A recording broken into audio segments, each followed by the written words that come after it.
नमस्कार, स्पोर्ट्स 9 में आप सभी का स्वागत है। मैं हूं शिवेंद्र और एशिया कप अब पहुंच चुका है अपने अंतिम पड़ाव की तरफ, यानी फाइनल की दो टीमें पता चल चुकी हैं। और जिस चीज का अंदेशा, अंदाजा, भविष्यवाणी, जो भी शब्द आप यूज करना चाहें, हम शुरू से कह रहे थे कि इस टूर्नामेंट में संभव है कि 3 बार भारत और पाकिस्तान की टक्कर देखने को मिले। एक बार लीग मैच में, एक बार सुपर 4 में और एक बार फाइनल में। अक्षरशः ये बात सही हुई है। पाकिस्तान की टीम भी फाइनल में पहुंच चुकी है और एशिया कप के इतिहास में पहली बार ऐसा होगा जब भारत और पाकिस्तान फाइनल में टकराएंगे। लेकिन सवाल यह है जो हमारा वीडियो वॉल पर है कि भारत के सामने पाकिस्तान टिकेगा कैसे, क्योंकि लीग मैच में हराया, सुपर 4 में हराया और अब फाइनल में भी हराएंगे। इसके साथ साथ आज एक सुपर 4 का आखिरी मैच और है और वो है इंडिया वर्सेस श्रीलंका। कुछ हद तक कह सकते हैं आप फाइनल से पहले अपनी तैयारियों को जांचने का एक और मौका है, उस पर भी बात करेंगे। लेकिन शुरुआत करते हैं सबसे पहले इस खबर के साथ कि भारतीय टीम जो है वो फाइनल में टकराएगी पाकिस्तान से। पाकिस्तान की टीम फाइनल में पहुंच गई है एशिया कप के। बांग्लादेश को हराकर फाइनल में पाकिस्तान ने जगह बनाई है। भारत से होगा मुकाबला एशिया कप के फाइनल में। पहली बार Bharat versus Pakistan, India versus Pakistan. 28 सितंबर को खेला जाना है एशिया कप का फाइनल। रात 8 बजे मुकाबला शुरू होगा। दुबई में खेला जाएगा ये मैच और वहां पर एक बार फिर टकराएंगी, एक बार फिर आमने सामने होंगी भारत और पाकिस्तान की टीमें। टूर्नामेंट के शुरू होने से पहले भी ये कयास लगाए जा रहे थे। ये उम्मीद थी कि अगर दोनों टीमें फाइनल में पहुंचेंगी तो 3 बार मुकाबला हो सकता है और जैसा मैंने कहा कि अक्षरशः यही हुआ, ऐसा ही हुआ। लेकिन पाकिस्तान के फैंस के लिए, पाकिस्तान की टीम के लिए असली टेंशन ये है, असली तनाव ये है कि जैसे जो हालत, जो नौबत लीग मैचेस में आई, उसके बाद जो हालत आपकी सुपर 4 के मैच में रही, वही हालत फाइनल में भी होती दिखाई दे रही है। क्योंकि अगर दोनों ही टीमों का आप तुलनात्मक अध्ययन करेंगे, अगर दोनों टीमों में कंपैरिजन करेंगे तो कोई कंपैरिजन भारत और पाकिस्तान की टीम में इस वक्त है नहीं। जिस तरह से भारत की टीम इस टूर्नामेंट में अभी तक अपराजेय रही है, उसने 5 के 5 मैचेस जीते हैं अब तक और वो फाइनल में पहुंची है। इससे ठीक उलट पाकिस्तान जो है बहुत ही गिरते पड़ते पहुंची है किसी भी तरीके से। बांग्लादेश के खिलाफ जो मैच था उसकी भी जो स्थिति थी वो भी अभी आपको बताएंगे। वहां पर भी पाकिस्तान की टीम ऐसा लग रहा था कि इस मुकाबले से बाहर हो जाएगी, लेकिन फिर वो अंत में होता यही है कि थोड़ा बहुत जो एक्सपीरियंस आपका काम आ जाता है वो काम आ गया पाकिस्तान के, वरना आज यहाँ पर पाकिस्तान की टीम वापस घर वापसी की तैयारी भी कर रही होती। चलिए खैर, इंडिया पाकिस्तान फाइनल होना है और लगातार हम जो बात कह रहे हैं कि अगर आप आईसीसी की रैंकिंग्स के लिहाज से बात करेंगे तो एशिया कप में जितनी टीमें पार्टिसिपेट कर रही हैं उसमें नंबर 1 दुनिया की नंबर 1 टीम भारत है और उसके बाद सीधे 7वें नंबर पर पाकिस्तान की टीम है। और अगर आप देखें तो आईसीसी रैंकिंग के लिहाज से भले ही ये गैप 1 और 7 का बहुत बड़ा गैप है, इसके बीच में कई टीमें और आती हैं, लेकिन यही दोनों टीमें फाइनल में पहुंची हैं। इससे यही पता चलता है कि अभी बाकी टीमों को बहुत मेहनत करनी है। चलिए आपको बताते हैं कि पाकिस्तान और बांग्लादेश का जो मैच है वो कैसा रहा, किस तरह से चला वो मैच, क्योंकि वहां पर भी पाकिस्तान की टीम का जबरदस्त संघर्ष देखने को मिला क्योंकि हालत खराब हो गई थी। एक समय ऐसा लग रहा था कि बांग्लादेश की टीम उलटफेर करने वाली है।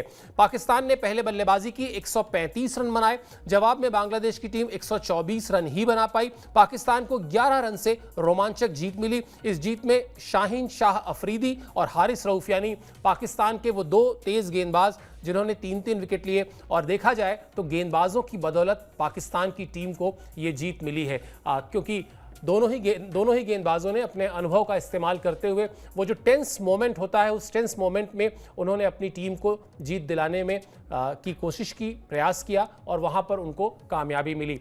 अब सवाल यही है कि भारत के खिलाफ क्या इस तरह के रन से, जैसे 135 रन बनाए पाकिस्तान ने, अगर पाकिस्तान भारत के खिलाफ 135 रन बनाकर सोच रहा है कि वो जीत जाएगा तो वो सपने देखने जैसा ही है। असल में अगर आप पाकिस्तान के T20 फॉर्मेट को थोड़ा सा डिकोड करेंगे तो चीज़ें बिल्कुल साफ हो जाती हैं। चीज़ें साफ इस तरह से हो जाती हैं कि जहां दुनिया की क्रिकेट, दुनिया की बड़ी टीमें T20 फॉर्मेट में अब 200 के आसपास या 200 से ज़्यादा रन पर नज़र रखती हैं कि वो बनाएं 200 रन, 200 सवा 200 रन बनाएं ताकि विरोधी टीम के लिए मुश्किलें खड़ी करें। लेकिन पाकिस्तान की टीम 160 से 170 के बीच में अपने आप को रखना चाहती है और फिर उसका प्रयास ये होता है कि उसके गेंदबाज उसके लिए ये 160 से 170 रन जो है वो डिफेंड कर देंगे।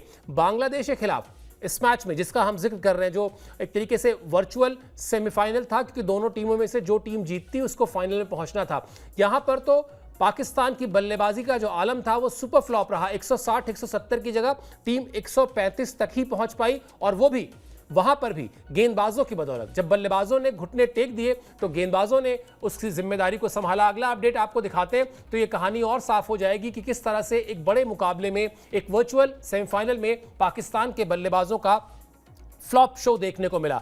पाकिस्तान के 71 रन पर 6 विकेट गिर चुके थे। यानी आप सोच लीजिए कि बड़ी मुश्किल थी पाकिस्तान के लिए कि वो वहां से 135 रन तक पहुंचा, लेकिन वो पहुंचाने में योगदान जो रहा वो गेंदबाजों का रहा। वरना बल्लेबाज साहिबजादा फरहान 4 रन और कप्तान सलमान आगा 19 रन बनाकर आउट हो गए। गेंदबाजों की बदौलत पाकिस्तान को जीत मिली, जिसमें शाहीन शाह अफरीदी ने रन्स किए और पाकिस्तान के बाकी जो निचले क्रम के बल्लेबाज थे, जो मूलतः गेंदबाज हैं, उन्होंने 6 विकेट गिरने के बाद भी स्कोरबोर्ड पर लगभग दोगुने रन जोड़ दिए। यानी 71 रन थे और 71 रन से वो अपनी टीम को 130 प्लस तक लेकर गए। वरना बल्लेबाजों का जो हाल था वो आपकी स्क्रीन पर है। साहिबजादा फरहान, कप्तान सलमान आगा, ये सारे बल्लेबाज फ्लॉप रहे। बल्लेबाजों में कोई भी ऐसा नाम नहीं है जिसने इस मैच में प्रभावित किया हो, रन्स बनाए हो। तो भारत के खिलाफ ये चैलेंज जो है और ज़्यादा बढ़ जाएगा पाकिस्तान की टीम का, क्योंकि 135 रन बनाकर या 160-170 रन बनाकर पाकिस्तान की टीम भारत के सामने कहीं टिक नहीं पाएगी। ये हमने इस टूर्नामेंट में देख लिया है। अभी तक जो 2 मैच खेले गए हैं, दोनों में जो नतीजे रहे हैं उसमें जीत हार का जो फर्क है वो फर्क बहुत बड़ा है।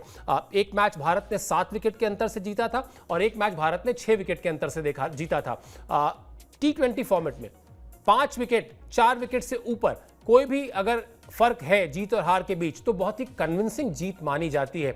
और इसमें एक नाम आ रहा है साहिबजादा फरहान का, याद कीजिए ये वही है जो पिछले मैच में इन्होंने एक हाफ सेंचुरी बनाई थी और उस हाफ सेंचुरी को बनाने के बाद जिस तरह का उन्होंने जेस्चर दिखाया था, जिस तरह की सोच उन्होंने दिखाई थी, उसको लेकर काफ़ी बवाल भी हुआ था। और उसको लेकर काफ़ी बवाल होने के साथ साथ ये भी हुआ था कि उसकी शिकायत बाकायदा आईसीसी में दर्ज कराई गई है। तो वो मुद्दा भी है, आगे शो में उस पर भी बात करेंगे। लेकिन 6 विकेट गिरने के बाद पाकिस्तान के पिछले बल्लेबाजों ने टीम को 135 रन तक पहुंचाया और उसके बाद उस 135 रन के बाद जो एक्सपीरियंस है, जैसा हमने कहा पाकिस्तान के गेंदबाजों का, उसकी बदौलत पाकिस्तान को 11 रन से यहां जीत मिली। लेकिन इस तरह की परफॉर्मेंस भारत के सामने नहीं चलने वाली है। क्या कहा सलमान आगा ने, आपको बताते हैं, जो पाकिस्तान के कप्तान हैं, उन्होंने क्या कहा इस जीत के बाद, ये उनका बयान दिखाते हैं, फिर उस पर भी बातचीत करेंगे। फाइनल में पहुंचने पर उन्होंने कहा कि अगर आप इस तरह के मैच जीत सकते हैं तो फिर आपकी टीम खास है। हम जीत का रास्ता खोज लेते हैं, अभी सुधार की गुंजाइश है, लेकिन हम फाइनल में और बेहतर नजर आएंगे। भारत के खिलाफ मुकाबले को लेकर हम काफी उत्साहित हैं। हमें पता है कि हमें क्या करना है। हम किसी भी टीम को हराने की ताकत रखते हैं। रविवार को हम भारत को हराने की कोशिश करेंगे, बिल्कुल कोशिश करेंगे। पाकिस्तान की पूरी टीम कोशिश करेगी, लेकिन उन कोशिशों से हुआ क्या है अभी तक, ये बड़ा दिलचस्प है। अभी थोड़ी देर पहले ही हमने बताया था किस तरीके से भारत ने पाकिस्तान को, जो एक लीग मैच हुआ उसमें और उसके बाद जो सुपर 4 का मैच हुआ उसमें, दोनों ही मैच में बड़े ही कन्विंसिंग तरीके से हराया। और पाकिस्तान की टीम अभी तक भारत के खिलाफ 250 के स्कोर तक नहीं पहुंच पाई है, जबकि जो भारतीय टीम है उसकी जो तैयारियां हैं उसमें जिस तरीके से भारतीय टीम बल्लेबाजी कर रही है, एक बड़ा स्कोर, इस टूर्नामेंट का सबसे ज्यादा स्कोर उसी के पक्ष में आएगा। वो आप अभी से लिख कर रख लीजिए। और जिस तरह से अभिषेक शर्मा जिस तरह का, जिस ब्रांड की क्रिकेट वो खेल रहे हैं, जिस तरह की फेयरलेस क्रिकेट वो खेल रहे हैं, वो शाहीन शाह अफरीदी को बांग्लादेश के खिलाफ तो विकेट मिल गए, लेकिन भारत के खिलाफ उनकी जो हालत है वो हम सब ने देखा है। पहले मैच में अभिषेक शर्मा ने 22, 23, 24 साल के स्टेप आउट होकर जिस तरीके से चौका मारा था शाहीन शाह अफरीदी को, और उसके बाद दूसरे मैच में जिस तरीके से छक्का मारा, ये दिखाता है कि किस तरह की आक्रामक क्रिकेट भारतीय टीम खेल रही है। भारतीय टीम का टॉप ऑर्डर खेल रहा है। तो सलमान आगा का ये कहना कि भारत के खिलाफ जीतने की कोशिश करेंगे, बिल्कुल कोशिश करिए, आपका स्वागत है कोशिश करने का, लेकिन आपकी टीम को के हर खिलाड़ी को 200% वहां पर जाकर परफॉर्म करना पड़ेगा। वरना इस वक्त जो भारतीय टीम है, और ये ईमानदारी की बात यह है कि ये सिर्फ अभी पाकिस्तान की बात नहीं हो रही है, ये बात हो रही है विश्व क्रिकेट में। अगर आप T20 फॉर्मेट की बात करेंगे तो जिस तरह का परफॉर्मेंस है भारतीय टीम का, right from the top order से लेकर आप अगर गेंदबाजी की बात कर लें, इस टीम को इस वक्त हराना बड़ा मुश्किल है। क्योंकि जिस तरीके से शुभमन गिल हैं, अभिषेक शर्मा हैं, तिलक वर्मा हैं, सूर्या हैं, हार्दिक हैं, मतलब वो एकदम पैक्ड, पावर पैक्ड परफॉर्मेंस के लिए भारतीय टीम तैयार है। और उधर गेंदबाजी में जसप्रीत बुमराह और फिर वो जो स्पिनर्स जाल बुनते हैं, पिछले मैच में भारत के लिए 6 विकेट निकाल दिए स्पिनर्स ने। 3 विकेट निकाल दिए कुलदीप यादव ने, 2 विकेट निकाले वरुण चक्रवर्ती ने और एक विकेट निकाला अक्षर पटेल ने। तो भारतीय स्पिनर जिस तरीके से अपना जाल बुनते हैं उसमें बड़ा मुश्किल होगा पाकिस्तान के लिए ये जो हम बात कह रहे हैं कि भारत के खिलाफ फाइनल में उतरना। अब चलिए आपको बता देते हैं, थोड़ी देर पहले हम जिक्र कर रहे थे कि मुश्किल में पड़ सकती है, फाइनल से पहले पाकिस्तान की टीम मुश्किल में पड़ सकती है। क्यों? क्योंकि भारत ने यानी बीसीसीआई ने, भारतीय क्रिकेट कंट्रोल बोर्ड ने पाकिस्तान के 2 खिलाड़ियों की बाकायदा शिकायत की थी। आज उस मामले की सुनवाई है और यह वही मामला है जो थोड़ी देर पहले अभी हम जिक्र कर रहे थे कि जिस तरीके का जेस्चर साहिबजादा फरहान और उसके बाद हारिस रऊफ ने दिखाया था, कि जिस तरह का जश्न दिखाया था, उस जश्न के ऊपर आपत्ति दर्ज हुई और ये कहा गया कि ना सिर्फ ये खेल भावना के खिलाफ है बल्कि जिस तरह के रिश्ते इस वक्त भारत पाकिस्तान में के बीच हैं उसमें वो कहीं ना कहीं भावनाओं को भड़काने वाला भी है। वो बहुत ही आपत्तिजनक इशारे किए गए थे इन दोनों खिलाड़ियों की तरफ से और उसके बाद उसके वीडियो एविडेंस को अटैच करके बाकायदा ईमेल पर शिकायत की गई है और आईसीसी इस बारे में आज सुनवाई करेगी। अगर इन खिलाड़ियों पर कोई फाइन लगता है, मैच फीस का फाइन लगता है या कुछ डिमेरिट पॉइंट्स दिए जाते हैं तो चौंकाने वाली बात नहीं होगी। सूर्या ने भी मैच जीतने के बाद जो बयान दिया था उस पर भी शिकायत की है पाकिस्तान क्रिकेट बोर्ड ने, उस पर भी बातचीत होगी। हालांकि उनको समझा दिया गया है कि इस तरह के बयान को, राजनीति से खेल के बयान को ना जोड़ा जाए। अब देखना है कि उसमें आगे किस तरह से टर्न लेती है चीजें, लेकिन जो बड़ा मुद्दा है वो मुद्दा है हारिस रऊफ और साहिबजादा फरहान का, क्योंकि इन दोनों के खिलाफ आईसीसी कार्रवाई कर सकती है और वो कार्रवाई निश्चित तौर पर पाकिस्तान को परेशान करने वाली होगी एंड पहले फाइनल से, क्योंकि फाइनल में आप चाहते हैं कि जब आपकी टीम जाए तो खिलाड़ी तरोताज़ा रहें। यहाँ खिलाड़ियों के मन में, जहन में कहीं ना कहीं इस बात का डर जरूर होगा। हालांकि इसमें आग में घी डालने का काम पीसीबी के जो चीफ हैं मोहसिन नकवी, जो अपेरेंटली एसीसी यानी एशियन क्रिकेट काउंसिल के भी कोच हैं, के भी चीफ हैं, उन्होंने भी आग में घी डाला है। तो कुल मिलाजुलाकर हम जो बात कहते हैं कि पाकिस्तान क्रिकेट बोर्ड यानी पीसीबी जो है उसमें अब पाकिस्तान क्रिकेट बोर्ड को रिप्लेस कर दीजिए, वो पाकिस्तान कंट्रोवर्सी बोर्ड हो गया है। वहाँ सी फॉर क्रिकेट नहीं, सी फॉर कंट्रोवर्सी हो गया है और इसीलिए इस तरह की चीज़ें लगातार हो रही हैं। एशिया कप की शुरुआत से ही हो रही हैं। आपको याद होगा हैंडशेक विवाद से ये बवाल शुरू हुआ था और उसके बाद हर जगह हर व्यक्ति ने, जिसने भी क्रिकेट की रूल बुक को देखा, उसने कहा कि कहीं भी ऐसा कोई नियम नहीं है कि आप जो है वो मैच खत्म होने के पहले या टॉस के बाद हाथ मिलाएं ही खिलाड़ियों से। ये एक अच्छा जेस्चर होता है, आप मिलाना चाहें मिलाएं, कोई नियम नहीं है ऐसा। यानी भारतीय टीम ने कोई नियम नहीं तोड़ा था, बावजूद इसके जो हैंडशेक विवाद का पूरा एक बवाल किया पाकिस्तान की टीम ने, अब वो इस शक्ल में पहुंच गया है जहां पर शिकायत भी हुई है। अब देखना है किस तरीके का फैसला आईसीसी की तरफ से आता है। अब चलिए आज बात कर लेते हैं एक और मैच जिसको आप डेड रबर कहते हैं एक तरीके से, यानी कि इस मैच का कोई बहुत बड़ा फर्क नहीं पड़ने वाला। लेकिन जैसा मैंने शो की शुरुआत में कहा था कि फर्क यही है कि आपके पास अगर बैटिंग ऑर्डर में कुछ आपको तब्दीली करनी है और फील्डिंग, भारतीय टीम के लिए एशिया कप में फील्डिंग एक बड़ा कंसर्न रहा है। मैच सिचुएशन मतलब नेट्स में फील्डिंग की प्रैक्टिस करना, फील्डिंग की ड्रिल्स करना और मैच सिचुएशन में फील्डिंग को जाकर पर मेहनत करना, ये दोनों अलग चीजें हैं। भारतीय टीम को एक मौका और मिला है कि वो श्रीलंका के खिलाफ जो है मैच जो खेलेगी उसमें अपनी फील्डिंग पर सुधार करे। आज आखिरी मैच है, आपको बताते हैं जो मुकाबला है वो भारत का श्रीलंका से है। इस मैच का, जैसा मैंने पहले कहा कि डेड रबर है, इस मैच का कोई असर नहीं पड़ने वाला फाइनल पर। भारत पहले से ही फाइनल में था और श्रीलंका फाइनल की रेस से पहले ही बाहर है। यानी भारतीय टीम जीते या हारे, इस मैच के रिजल्ट पर कोई फर्क नहीं पड़ने वाला। दुबई में रात 8 बजे ये मुकाबला शुरू होगा, लेकिन इसलिए क्योंकि भारतीय टीम जो है वो चाहेगी कि जो उसका विनिंग स्ट्रीक है, जो जीत का सिलसिला है, वो वैसे ही चलता रहे जैसा चलता आ रहा है। और भारतीय टीम ने जिस तरीके से परफॉर्मेंस की है अभी तक, अगर आप लीग मैचेस में देख लें, वो यूएई वाला मैच आप याद करें जो भारतीय टीम ने 5 ओवर के पहले जीत लिया था। उसके बाद आप ओमान का मैच याद करें जहां पर ओमान ने काफ़ी मेहनत की, काफ़ी टक्कर दी, लेकिन वो नाकाफ़ी था। भारत ने वहां पर भी कन्विंसिंग जीत हासिल की थी। उसके बाद पाकिस्तान को जिस तरीके से 7 विकेट से भारत ने हराया, उसके बाद भारतीय टीम सुपर 4 में पहुंची। सुपर 4 में वहां भारत ने पाकिस्तान को हराया और उसके बाद बांग्लादेश को भी हराया।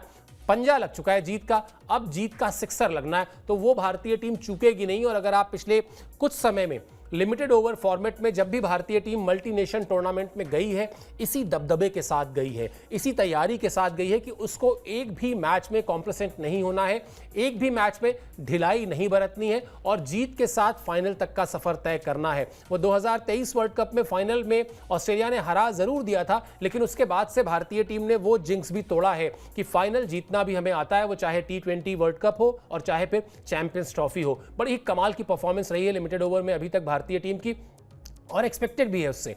जैसा मैंने शो के बीच में कहा था कि भारतीय टीम ना सिर्फ आईसीसी रैंकिंग में T20 में नंबर 1 टीम है, बल्कि वो T20 फॉर्मेट की वर्ल्ड चैंपियन टीम भी है। तो उससे श्रीलंका का मुकाबला होना है। क्या होगा उस मुकाबले में प्लेइंग 11 को लेकर, वो भी आपको बताते हैं कि क्यों मैं कह रहा था कि इस मैच में आप अपनी कुछ तैयारियों को जांच परख सकते हैं। कुछ चीज़ें आप अगर बैटिंग ऑर्डर में ऊपर नीचे करना चाहें, कुछ प्लेइंग 11 में ऊपर नीचे करना चाहें, आपके पास वो लिबर्टी है कि आप कर सकते हैं। अगला अपडेट दिखा दीजिए। भारतीय टीम के प्लेइंग 11 में बदलाव का जो है वो संभव है। इस पर जसप्रीत बुमराह को आराम दिया जा सकता है। इस आराम की एक वजह यह भी है कि आपने पिछला मैच भी जल्दी ही खेला था और अगला मैच भी आपको संडे को ही खेलना है। करने को 4 ओवर ही होते हैं T20 फॉर्मेट में, लेकिन अगर आप अपने मेन गेंदबाज को, अगर आप अपने प्रीमियम गेंदबाज को फ्रेश रख सकें, एकदम तरोताज़ा रख सकें, ऐसा रख सकें कि उसको गेंद हाथ में आते ही उसके अंदर एक अलग जोश दिखाई दे, तो उसमें कोई दिक्कत नहीं है। और श्रीलंका की टीम के खिलाफ जिस तरीके से ये मुकाबला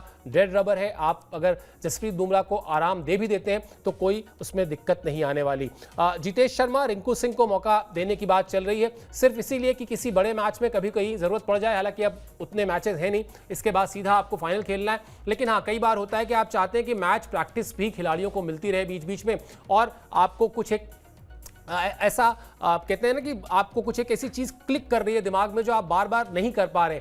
ये वो मैच है जहां आप उस तरह से एक एक्सपेरिमेंट कर सकते हैं। अगर जितेश शर्मा को खिलाना चाहें, हर्षित राणा को खिलाना चाहें, उनके नाम पर भी चर्चा होगी, या फिर अगर आप रिंकू सिंह को खिलाना चाहते हैं और वो जो दिक्कत आ रही है कि आपका उस तरह से फिनिश नहीं हो रहा है। शुरुआत अगर आप पिछले मैच में देखेंगे भारतीय टीम की बहुत शानदार हुई थी, ऐसा लग रहा था कि भारतीय टीम 200 के आसपास चली जाएगी, लेकिन बाद में वो उस तरीके से हवाई शॉट्स जो लगने चाहिए थे वो लगे नहीं थे। तो हो सकता है रिंकू सिंह को भी आजमाया जाए, उनको ये रोल दिया जाए, और यही रोल उनका पहले रहा भी है भारतीय क्रिकेट टीम में। तो ये सारे एक्सपेरिमेंट्स हैं जो किए जा सकते हैं आज के मैच में। अब डेड रबर तो है ही है, डेड रबर के साथ साथ भारतीय टीम का जो श्रीलंका के खिलाफ रिकॉर्ड रहा है, वो रिकॉर्ड भी बहुत शानदार रहा है। वो रिकॉर्ड ऐसा रहा है कि आप आंख मूंद कर कह सकते हैं कि भारतीय टीम इस मुकाबले में बहुत उसका पलड़ा भारी है। 32 इंटरनेशनल T20 मैचेस इंडिया और श्रीलंका के बीच खेले गए हैं। 21 मैच भारत ने जीता है और श्रीलंका ने जीता है 9 मैच, सिर्फ 9 मैच जीता है श्रीलंका ने, यानी श्रीलंका के मुकाबले लगभग 2.5 गुना मैचेस भारतीय टीम ज़्यादा जीती है। एक मैच टाई रहा है, एक मैच नो रिजल्ट रहा है। अब ये आंकड़े जो है वो अपने आप में बहुत कुछ कहते हैं, वो साफ कर देते हैं कि इस वक्त भारतीय टीम का क्या दबदबा है इस फॉर्मेट में, और श्रीलंका के खिलाफ किस तरीके से भारतीय टीम का दावा बेहद मजबूत है। हालांकि जैसा हमने शो के बीच में कहा था कि इस वक्त भारतीय टीम वो एशियाई टीमों के साथ साथ अगर आप विश्व क्रिकेट की बात करेंगे तो चाहे ऑस्ट्रेलिया हो, इंग्लैंड हो, न्यूजीलैंड हो, वो जो बड़ी टीमें हैं वर्ल्ड क्रिकेट की, उनके खिलाफ भी अगर आप बात करेंगे तो भारतीय टीम इस वक्त T20 फॉर्मेट की एक बहुत ही दमदार टीम है, एक बहुत ही शानदार टीम है। और एशिया में तो एशिया कप शुरू होने से पहले ही मैं बार बार सौरव गांगुली को कोट करता हूं, उन्होंने साफ साफ कहा था कि ये टूर्नामेंट जो है उसमें भारतीय टीम हॉट फेवरेट है, और उनके इस स्टेटमेंट को हर कोई सेकेंड करता है, हर कोई मानता है कि बिल्कुल सही बात है। इस टूर्नामेंट में कोई उलटफेर हो जाए, भारत के लिए कोई दिन बहुत ही ज़्यादा खराब रहे, तभी शायद कोई टीम भारत को हरा सकती है, वरना जिस तरीके से भारतीय टीम ने अब तक जीत का पंजा लगाया है, आज जीत का सिक्सर लगाएगी और फिर सत्ते पे सत्ता, यानी 28 तारीख को फाइनल में पाकिस्तान पे इसी टूर्नामेंट में जीत की हैट्रिक लगाने का मौका होगा। ये सारी चीज़ें जो हम आपको बता रहे हैं, इससे जुड़े जो भी अपडेट्स होंगे, जो भी भारतीय टीम की तरफ से, भारतीय कैंप से जो भी खबरें आएंगी, वो आप तक पहुंचाते रहेंगे। आपको स्पोर्ट्स 9 को सब्सक्राइब करना है, क्योंकि उस सब्सक्रिप्शन से हमारा हौसला बढ़ता है और हम फिर आपके लिए और ज़्यादा दिल से काम करके आप तक अपडेट्स पहुँचाने की कोशिश करते हैं। आप हमारे साथ इस शो में जुड़े, बहुत बहुत शुक्रिया, बहुत बहुत आभार।